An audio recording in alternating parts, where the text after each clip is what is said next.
Bienvenue à tous sur foivivantevideo.org, chaîne chrétienne dédiée à la doctrine, à l'éthique et à la spiritualité, à Bible ouverte selon le principe Sola Scriptura. On peut se poser la question, pourquoi parler de psychologie sur une chaîne chrétienne, puisque si vous avez lu le titre de la vidéo, eh bien il s'agit d'une capsule de présentation, d'introduction à une série de vidéos intitulée psychologie et spiritualité. Alors la réponse à cette question est dans les mots utilisés. Psychologie, ça veut dire tout simplement de psyché en grec, l'âme, logos, le discours cohérent. Psychologie, ça veut dire le discours cohérent porté sur l'âme, la science de l'âme, l'étude de l'âme humaine. Et dans spiritualité, il y a esprit, âme, deux concepts extrêmement proches. La psychologie clinique cherche à soigner, à guérir, dans le meilleur des cas, les maux de l'âme humaine.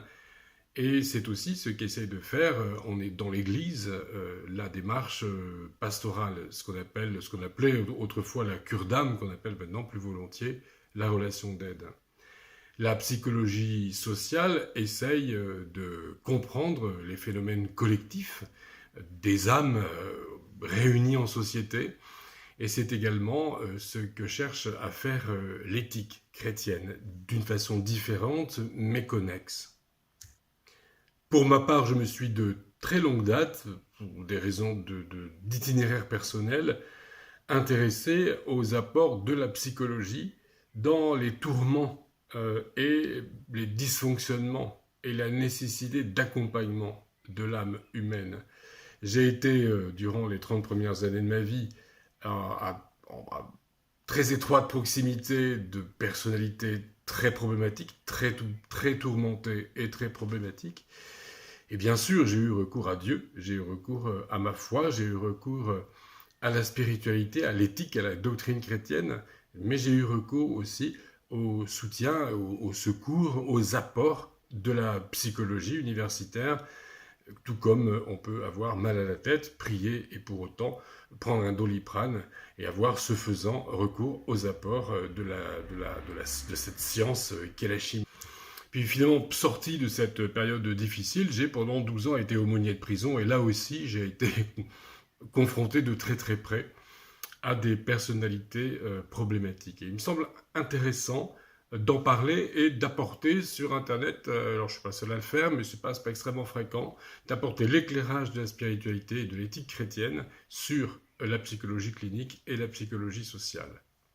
Alors pour ma part, j'ai été formé il y a fort longtemps en analyse transactionnelle et c'est surtout en tant que autodidacte que j'étudie depuis plusieurs dizaines d'années cet aspect-là de la psychologie. Psychologie sociale et psychologie clinique liées aux troubles de la personnalité. Ça nous intéresse aussi en Église parce que les troubles de la personnalité peuvent se manifester dans l'Église, notamment dans ce qu'on appellerait son leadership, même si je n'aime pas trop les anglicismes, dans sa hiérarchie. Pour utiliser un terme qui fait peur, je ne trouve pas mieux. Et puis, je constate aussi, nous constatons, je ne suis pas le seul, nous constatons tous, ceux qui regardent beaucoup de vidéos, et nous sommes nombreux à le déplorer, qu'il y a souvent une mode, en tout cas, une mode autour des fameux pervers narcissiques, et ça c'est un thème que je vais aussi aborder dans ces vidéos, en tout cas le trouble de la personnalité narcissique.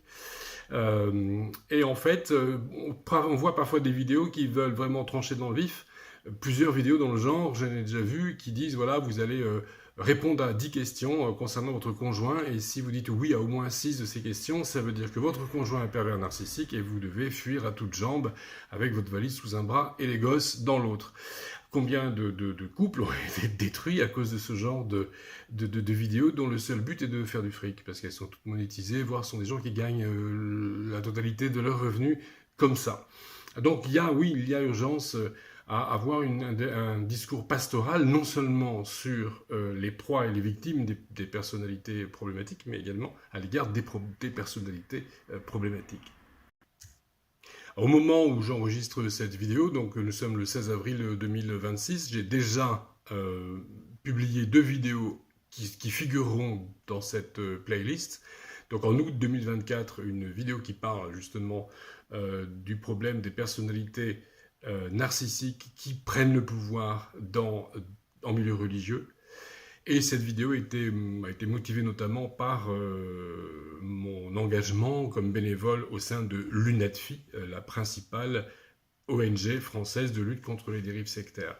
Et le 1er janvier 2026, j'ai publié une vidéo qui vous parle, en tout cas ça m'a parlé à moi aussi, parce que j'ai creusé la question pour faire la vidéo, une vidéo qui nous parle donc du bonheur. Dans les jours qui suivront la la publication de cette vidéo-ci, donc avril 2026, je vais également publier 2 vidéos traitant d'un phénomène qui est extrêmement peu abordé, me semble-t-il, c'est celui du narcissisme collectif, quand ce n'est pas une personne, mais quand c'est un groupe qui agit selon la grille de comportement des personnalités narcissiques. Et ça concerne tout le monde, parce que ça peut avoir lieu au boulot, ce sera le cas de l'une des vidéos, comme ça peut avoir lieu en milieu religieux, comme ce sera presque le cas de la vidéo suivante qui parle d'un mouvement qui se définit pas comme religieux, mais qui est quand même très proche de la religion ou d'une religion dans son fonctionnement. Et donc c'est transposable également à des assemblées chrétiennes tout à fait honorables qui peuvent tomber parfois dans le même panneau. S'en suivront, je pense, bon nombre de vidéos sur le même sujet, mais pas uniquement. Foi Vivante Vidéo continuera d'aborder d'autres sujets beaucoup plus vastes dans le champ de la spiritualité, de la doctrine et de l'éthique chrétienne. Vidéo ici, souvent en podcast, puisque je pense que je vais faire de plus en plus de documents purement audio. C'est beaucoup plus simple. Techniquement, ça me permettra de publier plus souvent, et puis c'est vrai que vous n'avez pas forcément besoin de voir mon visage. Voilà, merci beaucoup pour votre attention, je vous souhaite une bonne écoute, et donc pour ces vidéos et podcasts qui suivront, et n'hésitez bien sûr pas à faire des commentaires pour me dire ce que vous pensez de tout ça, et puis également à pousser à partager de façon à faire connaître mon travail. Merci beaucoup, que le Seigneur nous accompagne, à très bientôt sur Foi Vivante Vidéo.